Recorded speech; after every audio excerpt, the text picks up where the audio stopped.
صلی رسول الکریم اما بعد اعوذ باللہ من الشیطان الرجیم بسم اللہ الرحمن الرحیم.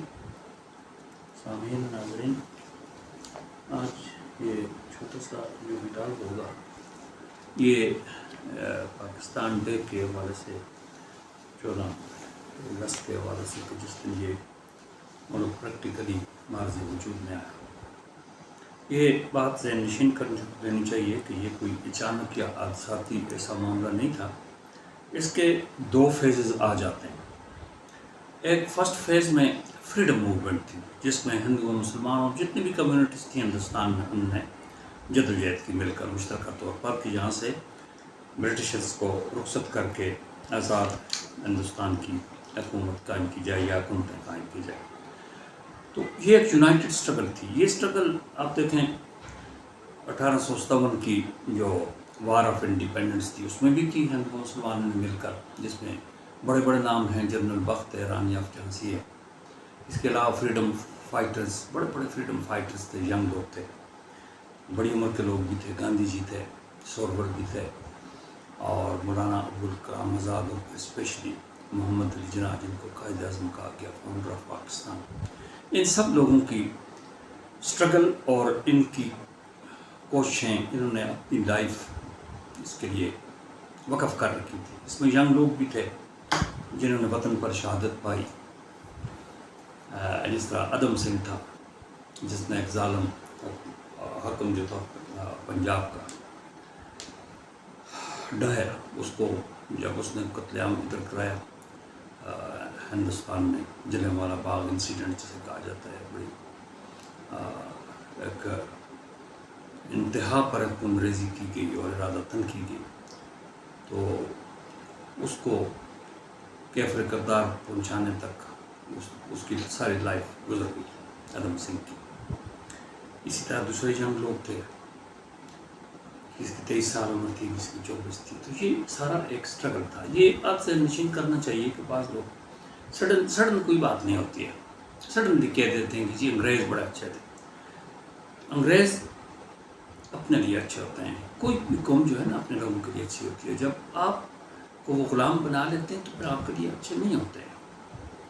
آپ کے اپنے ہی لوگ اچھے ہوتے ہیں اگر وہ اچھے ہوں تو. دوسروں سے یہ ایکسپیکٹیشن کرنا، وہ برطانیہ کے لیے، یو کے لیے، اور دوسرا یہ ہے کہ وہ آپ کو آزادی کبھی نہ دیتے اگر یہ جنگ عظیم نہ شروع ہوتی. اس کے بعد انہوں نے ریئلائز کیا کہ ان کے مسائل بھی تھے ہندوستانیوں انہوں نے سپورٹ مانگا جنگ کے لیے.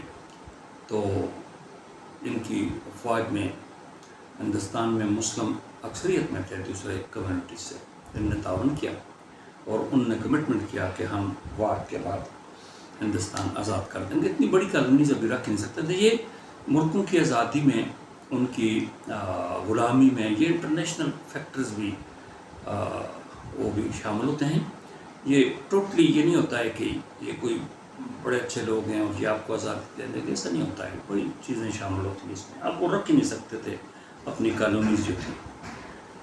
ہم آل انڈیا مسلم لیگ کو آلریڈی ہندوستان میں جماعت تھی، انڈین نیشنل کانگریس، وہ کام کر رہی تھی، پولیٹیکل جماعت تھی. لیکن کچھ لوگوں نے، کچھ کابرین نے یہ سوچا جو کہ اس بات کو سمجھتے تھے کہ Muslims of India have got their own identity.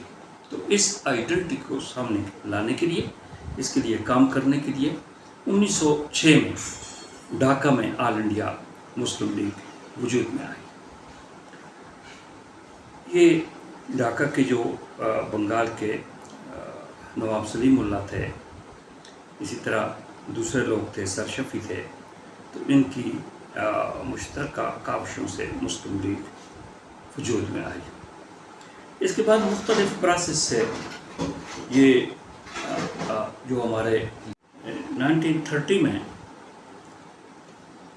علامہ صاحب کا جو خطبہ بات تھا اس میں کلیئر پاکستان کا نام نہیں تھا، لیکن north western portion of Hindustan انہوں نے کہا کہ جہاں پر مسلمانوں کی اکثریت ہے تو اس کو کوئی الہ اسٹیٹس دیا جائے. یعنی ایک ہنٹ تھا کہ اس کو یونائٹ کر کے یہ جو 4 صوبے ہیں ان کو اگر independent, semi independent, within under the sovereignty of queen یا جو بھی اسٹیٹس ہے بگر مسلم پراونس. تو یہ ایک ہینٹ ہمارے اکابرین ابھی جو ہیں وہ اکثر کہتے ہوتے ہیں کہ یہی پاکستان کا ابتدا تھی. تو انہوں نے بھی بڑا اہم رول ادا کیا.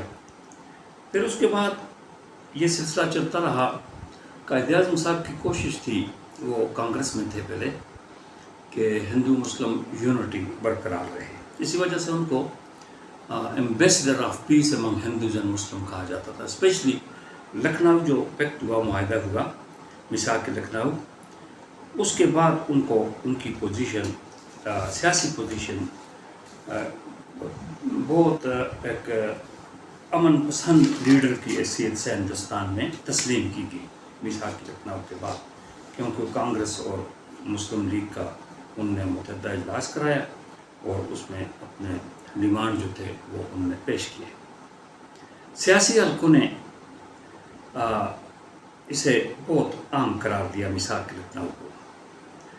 قائد اعظم نے اس اجلاس میں مسلمانوں کی جداگانہ حیثیت کو تسلیم کرنے پر زور دیا. اس میں مندرجہ ذیل قراردادیں بھی منظور ہوئیں کہ مسلمانوں کو اسمبلی میں 1/3 اکثریت ملنی چاہیے اور ان کے لیے جداگانہ انتخابات ہونے چاہیے. اس کے ساتھ ساتھ یہ آل انڈیا نیشنل کانگریس تو ایک سیاسی جماعت تھی، اس میں بڑے بڑے لوگ تھے، لیکن ہندوؤں کی بعض تاریخیں جس طرح شدی تھیں، سنگٹن تھا، یہ انتہا پسند تاریخیں میں چلتی رہیں، جس کی وجہ سے لوگوں کے ذہن میں، مسلمانوں کے ذہن میں یہ خیالات ابھرے کہ یہ چونکہ اکثریت میں، اس لیے ان کے ساتھ جو ہے being a national of Hindustan چلنا کافی مشکل ہو جائے گا. یہ ایک واقعہ ہوا جلیان والا باغ انسیڈنٹ جس کو کہا جاتا ہے. تو یہ ایک انتہائی افسوسناک واقعہ تھا، جس میں جو نیا منتخب کردہ پنجاب کا گورنر تھا سر ڈائر، اس نے اپنے اختیارات کا ناجائز استعمال کیا اور پرامن شہریوں پر، جو کہ اپنے مقاصد کے لیے، یعنی سیاسی مقاصد کے لیے اور اپنے لوگوں سے اظہار یکجہتی کے لیے جمع ہوئے، تو ان پر یہ 6 اپریل 1919 کو ملک بھر میں احتجاجی جلسے کیے جائیں گے. یہ گاندھی جی نے اپیل کی تھی. اس سے پیشتر طے پایا تھا کہ ہڑتال 30 مارچ کو کی جائے.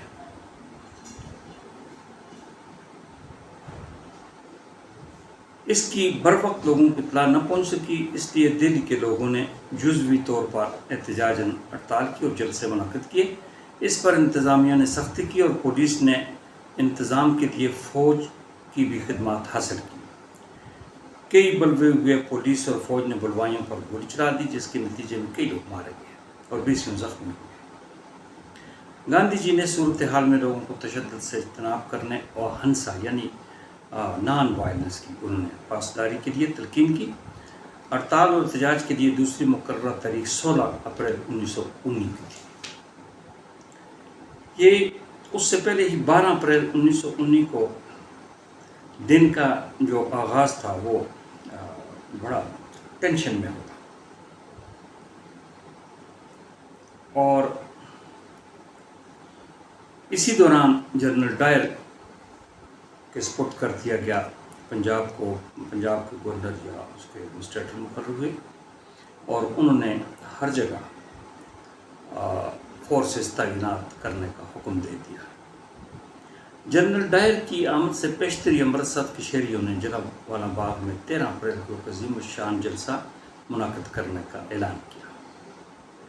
13 اپریل 1919 کو اس تاریخی باغ میں تقریباً 20,000 افراد کا مجمع تھا. گو کہ حکومت نے جلسے اور جلوسوں پر پابندی عائد کر رکھی تھی، لیکن لوگ پرجوش تھے.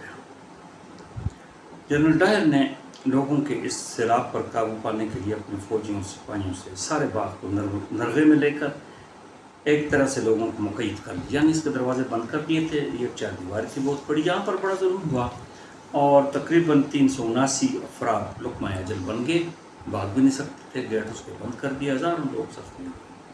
تو یہ ایک بہت بڑا انسیڈنس تھا. یہ اس لیے میں کہہ رہا ہوں کہ یہ کوئی سڈن ایسا واقعہ نہیں تھا کہ ہندوستان کو آزاد کر دیا گیا. لوگوں نے بڑی قربانیاں دی اس کے لیے. گاندھی جی نے اس پر ستیہ گرہ کی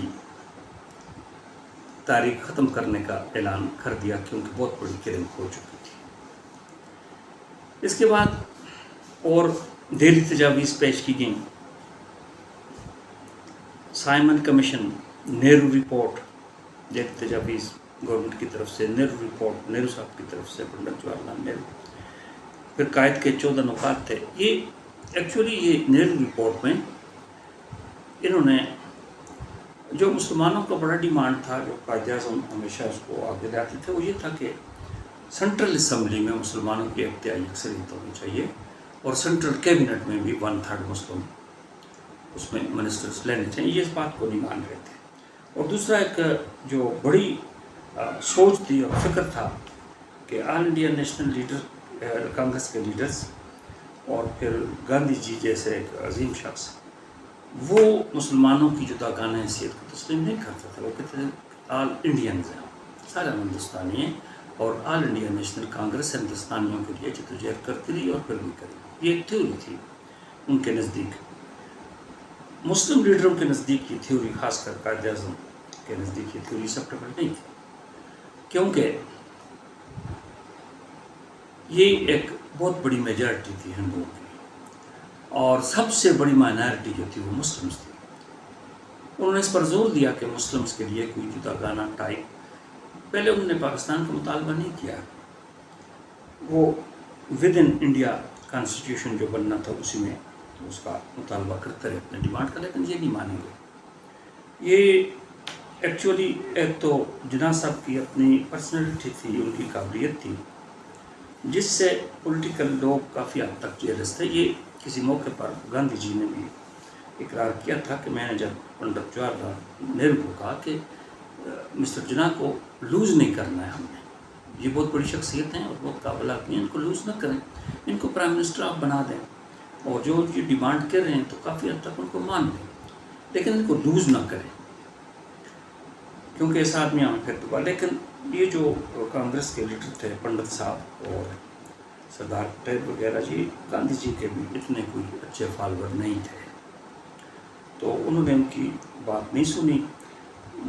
لب لباب یہ ہے کہ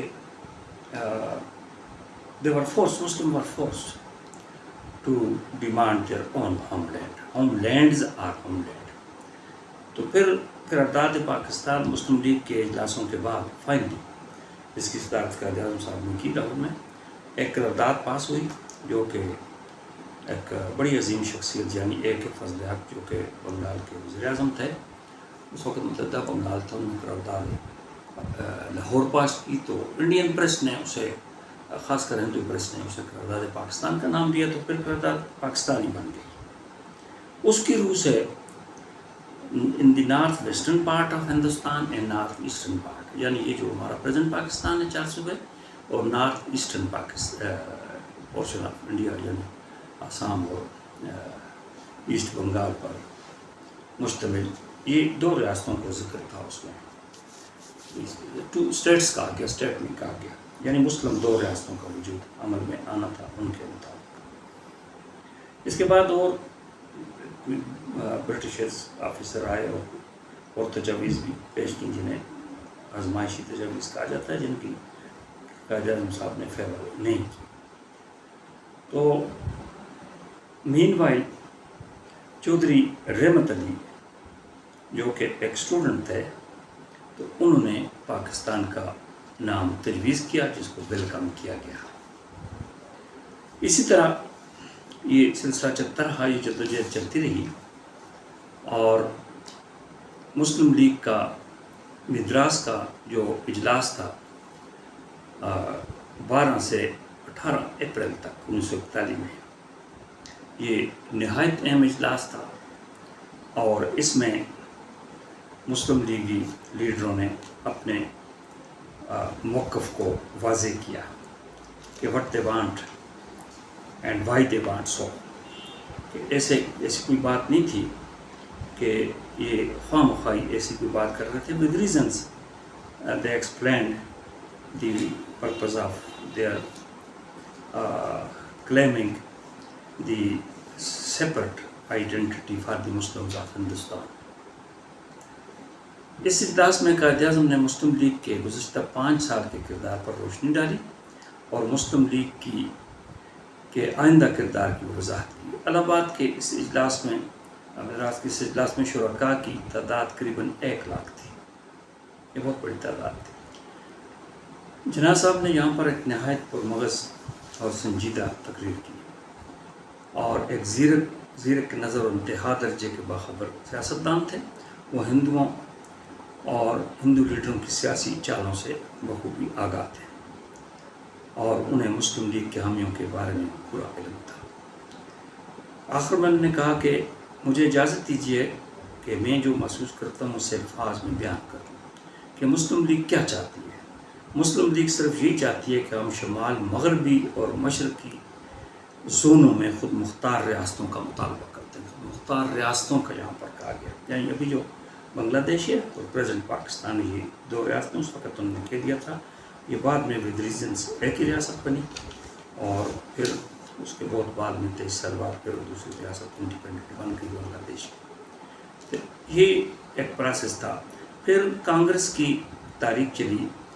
یہ 10 مئی 1942 کو گاندھی جی نے برٹش سے ڈیمانڈ کیا ہندوستان چھوڑ دو تاریخ, یعنی quit India movement. Quit India movement کی مسلمان کسی طرح حمایت نہیں کر سکتے تھے کیونکہ ان کا کہنا تھا کانگریسی لیڈروں کا اور گاندھی جی کا کہ جس شکل میں ہندوستان انگریزوں نے لیا ہے اسی شکل میں سے چھوڑ کر واپس چلے جائے.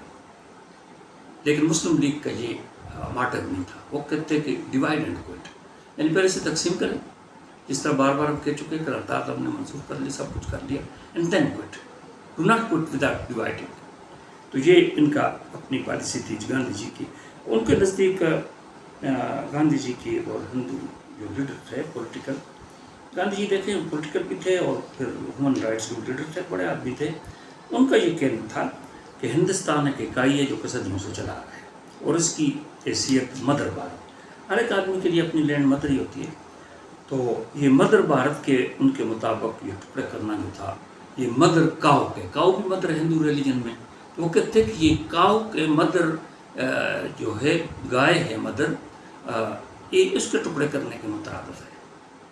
تو اس کو کسی طریقے سے بھی ہم اس کے ٹکڑے کرنا لائک نہیں کریں گے. ان کا اپنا وہ آئیڈیالوجی تھی.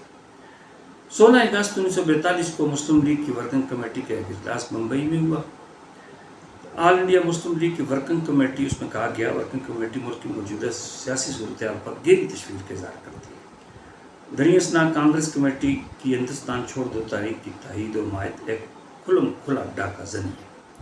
ملک میں ہندوانہ تسلط چاہنے کے مترادف ہے.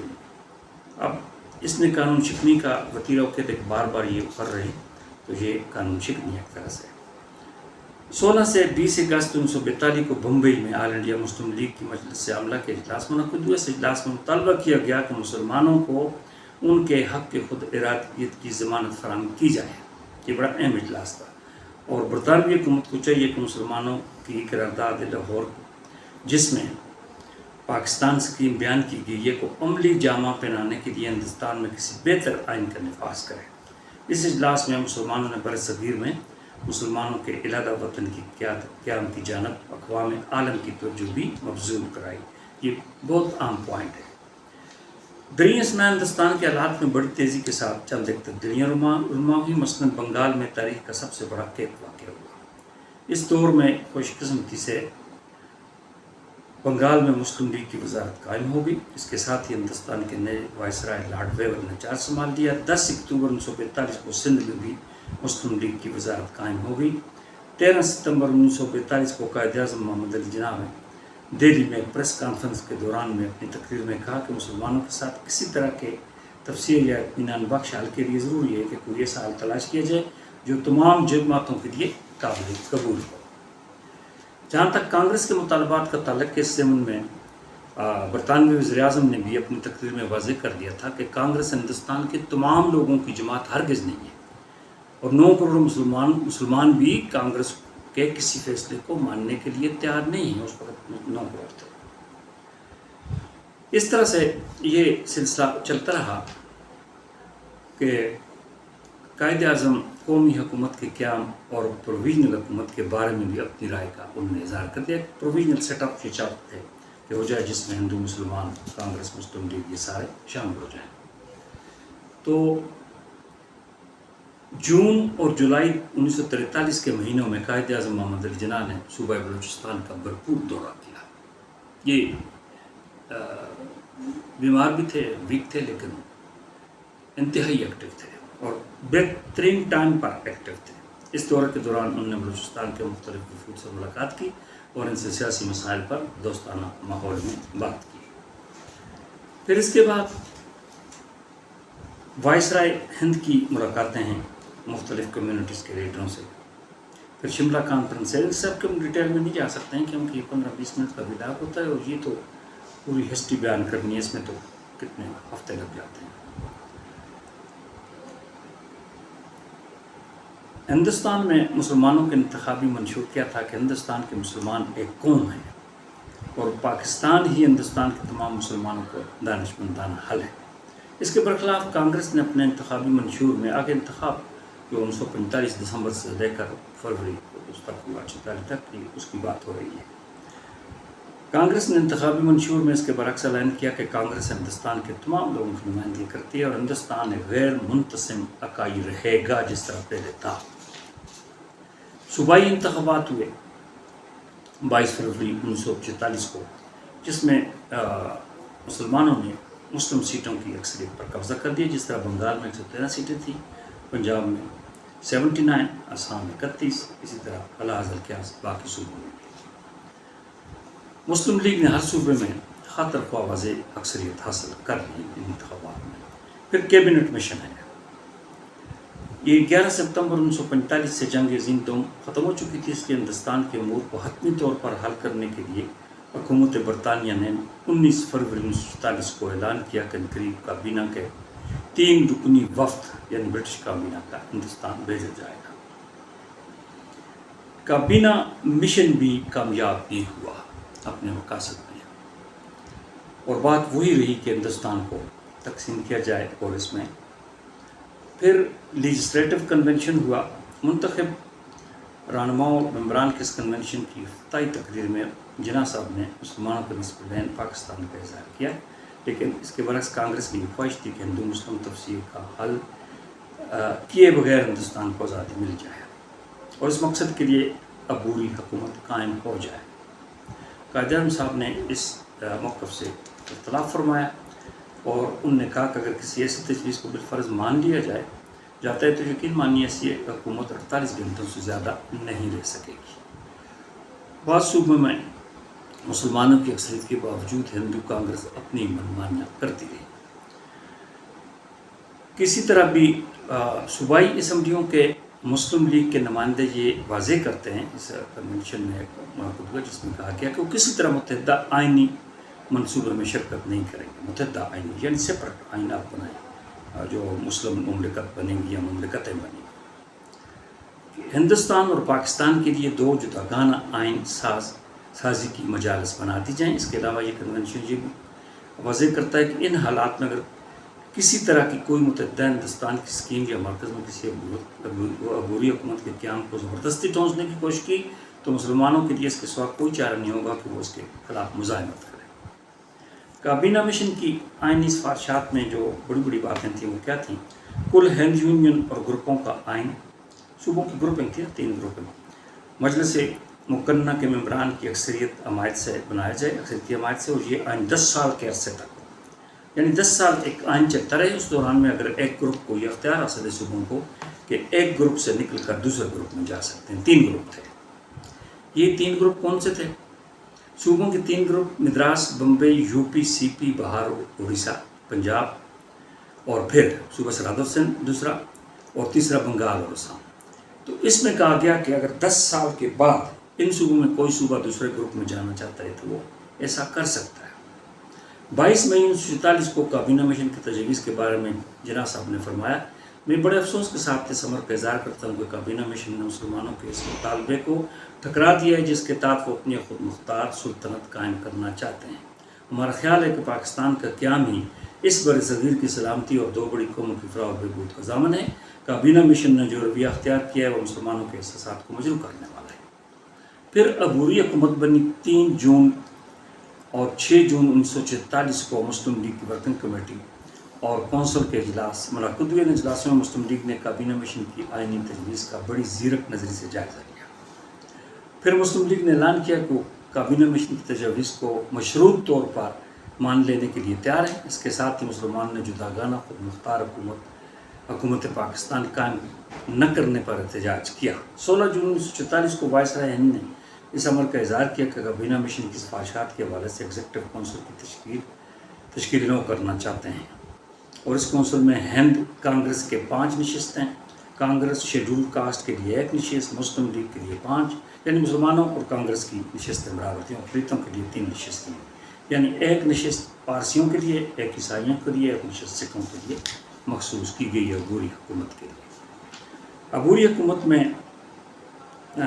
یہ جو مسلمان تھے ان میں محمد علی جناح، نوابزادہ لیاقت علی خان، نواب اسماعیل خان، ایچ کے مہتاب، خواجہ ناظم الدین سردار، عبدالرحمن صاحب۔ عبوری حکومت نے مساوی بنیادوں پر مسلمانوں کی نمائندگی کے پیش نظر اس اصول کو ٹکرا دیا۔ اس 14 رکنی عبوری حکومت میں شامل اپنے نام کے حوالے سے بتایا کہ وہ اس قائد اعظم صاحب نے کہ وہ اس وقت تک کسی عہدے کو قبول نہیں کریں گے جب تک وہ مسلم لیگ کے صدر ہیں۔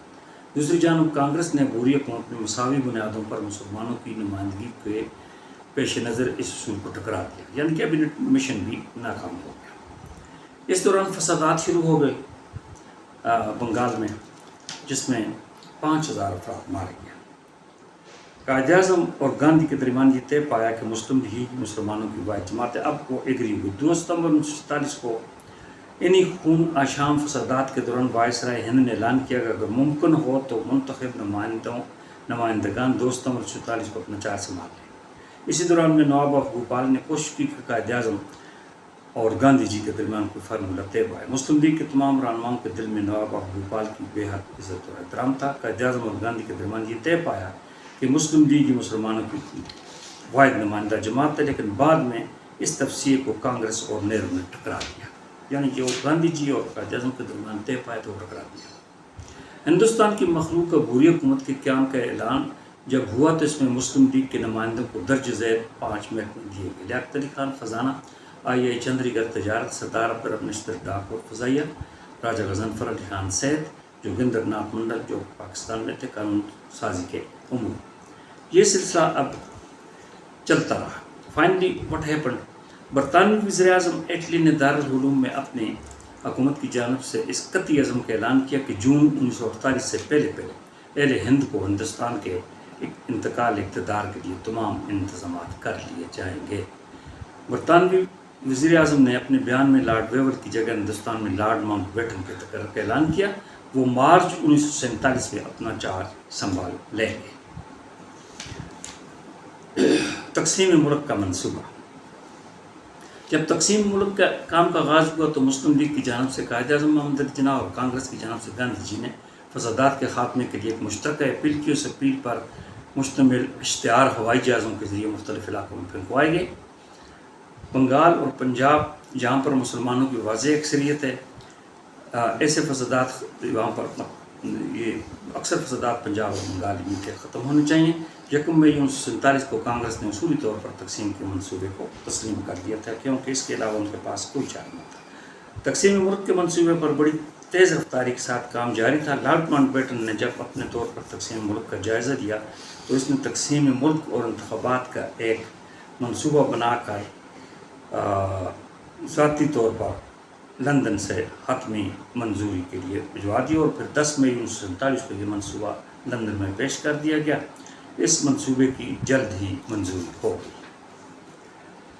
وائسرائے کا 3 جون 1947 کو لارڈ ماؤنٹ بیٹن نے تقسیم ہند کے منصوبے کا باقاعدہ اور باضابطہ اعلان کر دیا۔ وائسرائے کا اعلان ہو گیا اور یہ بھی بتایا کہ حکومت برطانیہ 2 مہینوں کے اندر اندر اپنی بساط لپیٹ کر یہاں سے چلی جائے گی۔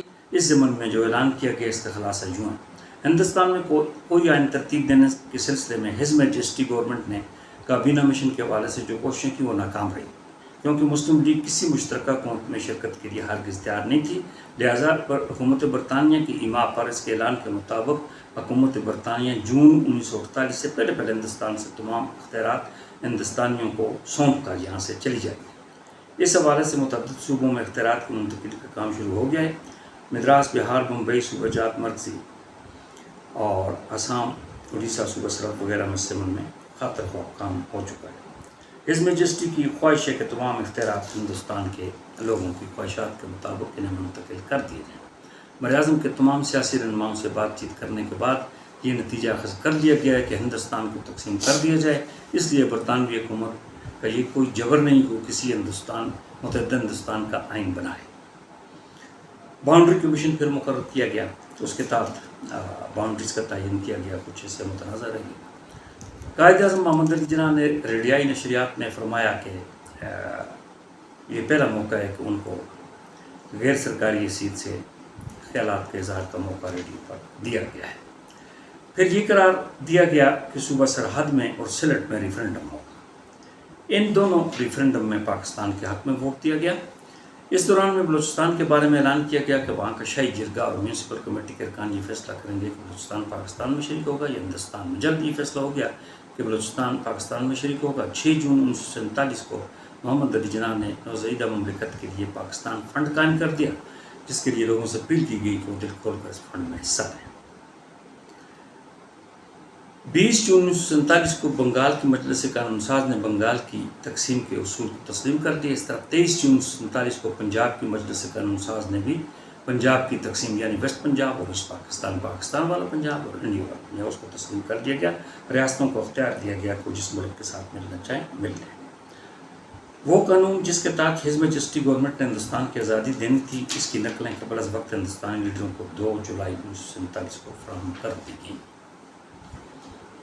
1 اگست 1947 کو پنجاب باؤنڈری فورس قائم کی گئی۔ اس طرح 6 اگست کو 4 سے لے کر 6 اگست تک وہ بنگال باؤنڈری کمیشن نے اپنی رپورٹ پیش کرنے کے لیے کام کیا۔ اس دوران میں وائسرائے نے مسلم لیگ اور کانگریس کے لیڈروں کو بتایا کہ سکھ اس تقسیم کی اسکیم کو سبوتاژ کرنے کی کوشش کر رہے ہیں، کیونکہ سکھوں کو یہ خطرہ لاحق ہوا کہ ہندوستان کی دونوں بڑی قومیں خود مختار آزاد حکومتیں قائم کرنے کے بعد انہیں اقلیت کا درجہ دیں گی۔ 11 اگست 1947 کو پاکستان کی پہلی وفاقی قانون ساز اسمبلی کا اجلاس کراچی میں منعقد ہوا۔ 11 اگست 1947 اس اجلاس میں قائد اعظم محمد علی جناح نے خطاب کیا، 2 خود مختار ریاستوں کی کامیاب طریقے سے یہ سلسلہ چلنے پر مبارکباد پیش کی۔ 13 اگست 1947 کو پارٹیشن کمیٹی اپنا کام ختم کر چکی تو غیر منقسم برطانوی ہندوستان کے viceroy lord Mountbatten governor general house Karachi پہنچے 13 اگست تاکہ انتقال اقتدار کی رسم ادا کی جائے اور دیگر عام امور پر بات ہو سکے۔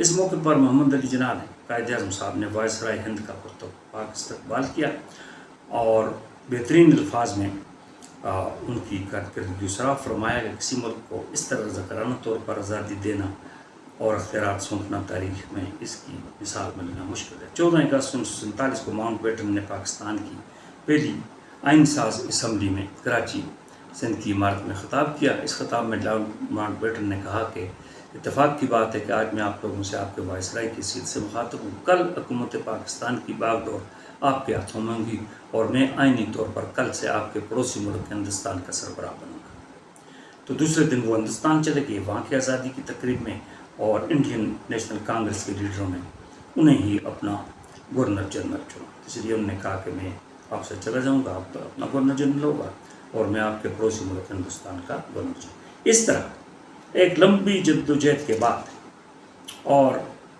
14 اگست 1947 ہی کو قائد اعظم محمد علی جناح نے چیف جسٹس پنجاب سر عبدالرشید کے سامنے پاکستان کے گورنر جنرل کا حلف وفاداری اٹھایا۔